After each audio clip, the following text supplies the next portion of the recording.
तर राम राम मंडळी, आपल्या घराकडे जायच्या रोडला ना सगळा खरीप टाकलाय. रोडचं काम चालू आहे, रस्ता नीट करायचा आहे पावसाच्या आधी त्यामुळं.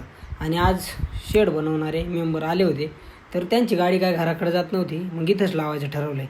मग रिवर्स करून गाडीवर घेत होते, चढवत होते, पण चढत नव्हती. पण बळबळ कशी तरी रिवर्स करून चढवली आणि वर माथ्यावर लावली आहे, कारण इथं पण मुरुम टाकणार आहेत. तर गाडी एकदा पार्क केली वरती, मग यांनी आणलेलं सगळं मटेरियल जे काढलं होतं ते उचललं ना आलोत घरी. घरी आल्यावर नानांनी यांना सांगितलं कुठं माप घ्यायचं आहे काय. माप घेऊन लगेच काम सुरू केले. एकदम दात खाऊन काम करायचं काम सुरू केले भाऊने. काय असं दाखवायला लागतं, 2 दिवस शेड फायनल करावं पण लागतं. पुढं ऊन पडले आता, शेडचं काम आता बंद केलंय.